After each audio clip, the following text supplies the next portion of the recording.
Farrant. David, we finally meet. At last. It's been way too long, but as luck would have it, I made a journey to London for the Highgate Symposium yesterday, which went off tremendously well. I had a truly great time, and the place was sold out. It was packed. Everyone had a great time. Can you tell me how that came about? How did you get the idea to even have a symposium? Well, I have to admit, it wasn't actually my idea. It was my wife's idea, Della. Ah. Who wrote Hidden Highgate. Right. No. Haunted Highgate. Haunted Highgate. Haunted Highgate. And that book was so successful, it sold out in local bookshops and many other bookshops, because people could order that all over the country, which they did, and the book sold out and it was reordered, etc., etc. But it was basically her idea, Gareth. But yes, it's a long time it's taken to meet you in person. It has. I think we started first corresponding, and maybe I'm a little flaky on this because I don't exactly remember, but it was probably around the late 1990s. Yeah. When I think I sent you a letter, and you responded, and we just came back and forth. And then suddenly email and the internet appeared, and we started corresponding that way. Yeah. And then through Paratalk, we had some interviews and the like. Yeah. And now here we finally are. Yeah. And I have to say, David, meeting you, not only has it been a pleasure, you're a super nice guy. Oh, thank you. I love flattery. No, but seriously, I mean, I've never felt more comfortable and at ease, and able to talk to you about pretty much anything, and nothing but good things to say about you. Della, also, your wife, has been tremendously gracious and helpful in us getting here to the symposium. Now, some of the standouts in the symposium yesterday for me were the witnesses to the Highgate phenomena. For me, that was the highlight. And don't get me wrong, there was a lot of great stuff in the whole day, but those were the guys that really stood out when you can actually sit there and hear people who had firsthand experienced dealing with this entity. Yeah. It's important because we didn't just have stuff which you usually would have to rely on, but just repeating people's testimonies. We actually had people there in person. He said, well, yeah, this happened to me. And as you probably saw yesterday, one of those people, which wasn't too easy to arrange, because at first she was very nervous, was a tour guide from Highgate Cemetery itself. And she'd been a tour guide there for 12 years. And we met her in person beforehand, and she told us of some experiences she had in Highgate Cemetery. And we said to her very gently, it would be really great if you could put those on film in public. Right. And we just left it to her to think about it and decide. She was very worried about upsetting the management of Highgate Cemetery. But she decided in the end, provided we agreed to anonymise some guides who still work there. And in other words, they were still working in the cemetery, and it could have upset the management, and it could have upset their sort of positions. But we said we won't name anybody unless you want us to. Well, not only did that, we just expected her on her own coming. But it wasn't only that, she actually... Hang on. Police are after me. Yeah, the cops are coming. Yeah.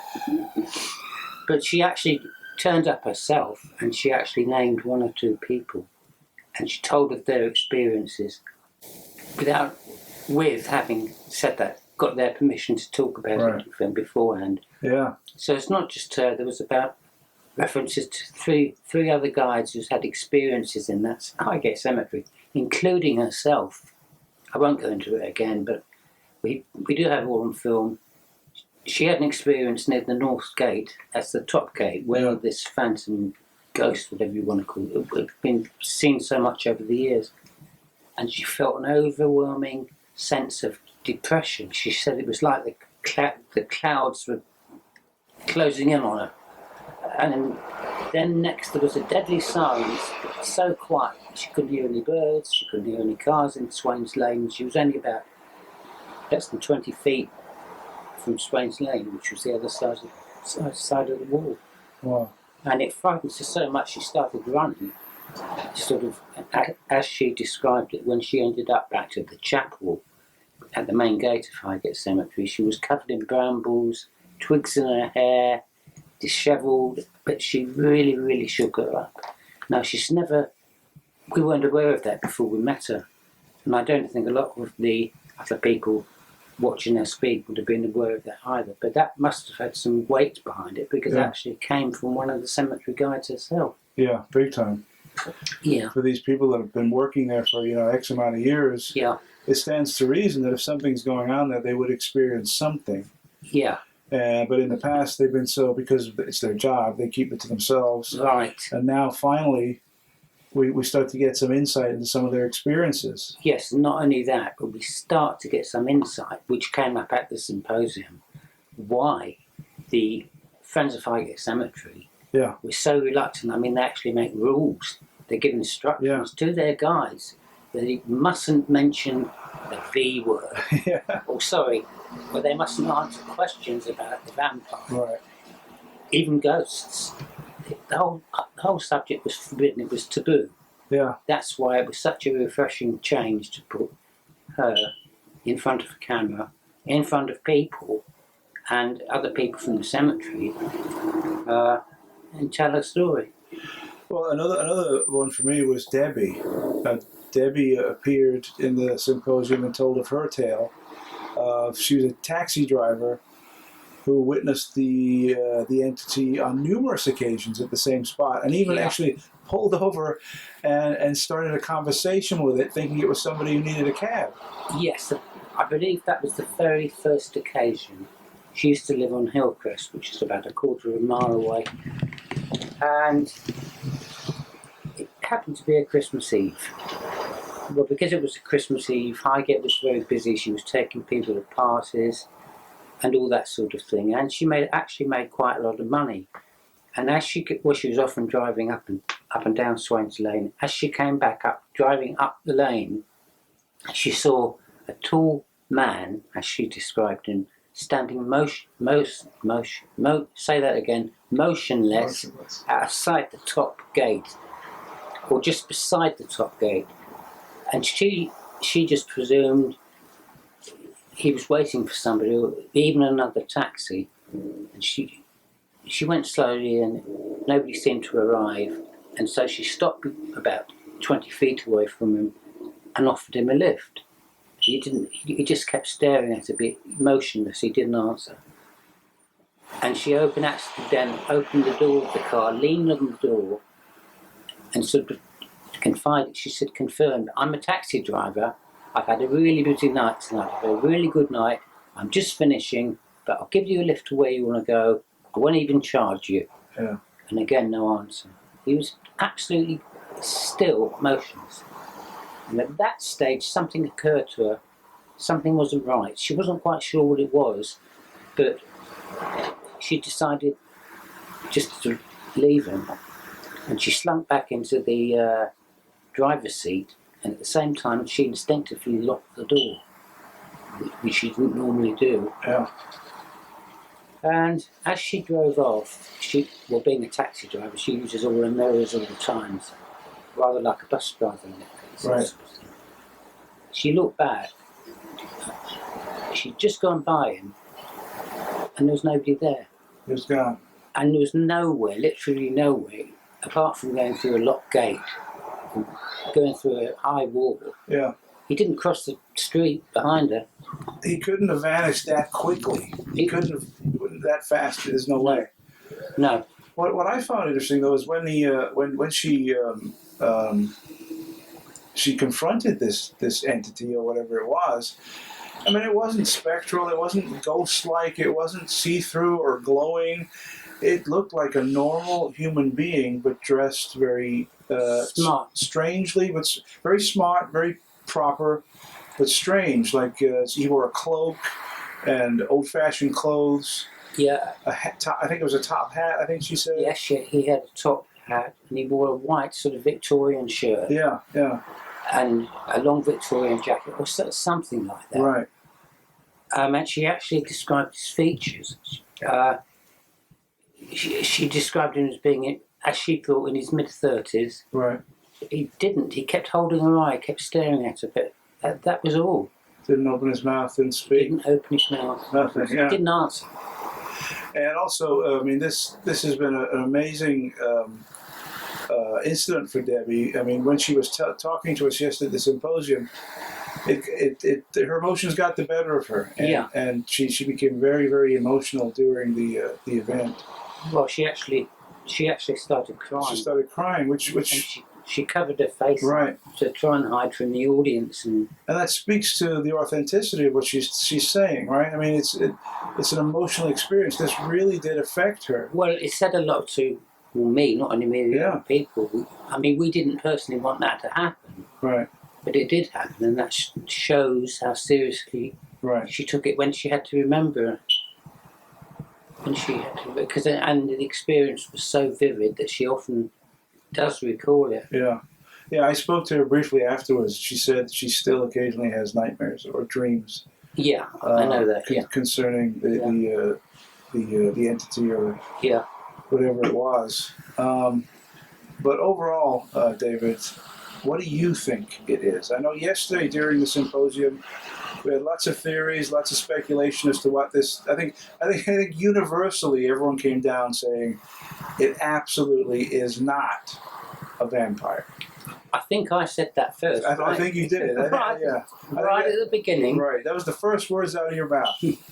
I do not believe in blood-sucking vampires. Right. But that's not to say I dismiss all psychic phenomena. That's a completely different matter. Exactly. In case of Highgate Cemetery, there had been a ghost, a figure, an apparition, whatever it was, reported there for years by locals. Yeah. When Della came along and wrote her book, she traced it back a lot further than that, centuries. Right. There's a lot of stuff we didn't have time to get in the symposium. But Highgate Cemetery was built on the site of Ashworth House. Right. And Ashworth House was lived in by a very rich gentry. In fact, he was the mayor of London. I think he was Lord Ashworth, the mayor of London.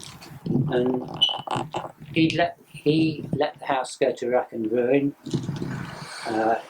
He didn't live in it for a long time because he had other properties. He was so rich. And there was a rumour, Della found out, by referring to old quotes in newspapers. Somebody pointed out, I think it was in 1923, don't quote me, I'd have to ask her to be sure of that the house was reputedly haunted and that it was very difficult to let any of the rooms. The people that did move in, the tenants, never stayed very long. Yeah. So there's a clue. It sort of shows you, and this was obviously before the cemetery was built, 39, came into being. Ashworth House was actually on the grounds, the house itself stood on the grounds of what is now Highgate Cemetery. Wow. So that made me think, still makes me think, that the apparition could actually be connected with the land itself. In some way, we're not quite sure about how to understand. Yeah. The earth itself, the land itself. Well, that makes more sense. I mentioned yesterday in the symposium that it's very rare for cemeteries and graveyards to be haunted. Yeah. Usually it's houses, rooms, hotels. So what you're saying makes a lot more sense, that this figure, this entity, is tied to the location, not the cemetery. Exactly. Right. Now, that's reminded me, another interesting thing which the ex-guide, Sam Perrin, came out with. She confirmed that there was an underground, it was either a tributary of the river or the river itself that runs actually under the ground, up Swains Lane, and then it goes right past the top gate. And we showed films which we obtained of the pools of water in the cemetery which you can somehow come to the surface of the cemetery, bringing the coffins up with them on some occasion. Now, I have always said, numerous talks, I've always believed there's been a connection between unexplained apparitions and water. Right. I've said that so many times. I don't often necessarily mean physical water, like rain or a river or a lake. I was talking about atmospheric conditions, where you have, for example, you have very low pressure. When the air is charged with moisture and electricity, which often precedes a thunderstorm, Right. that has some connection. I agree with you there, because you hear so many cases of people that have a haunted house or a haunted room, and when somebody enters that room, they feel a change in the pressure in the room, very similar to when you go up in an airplane and your ears pop. That's it, exactly. You get that feeling when you walk into the house or the room, and you feel that. So that makes sense, that there is some kind of atmospheric pressure involved there.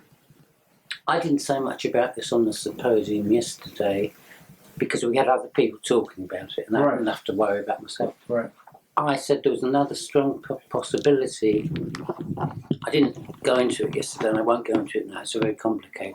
Another factor in sightings of ghosts is ley lines. Right. Now, they are lines of energy which crisscross the Earth's surface, the whole world. All over the world, yeah.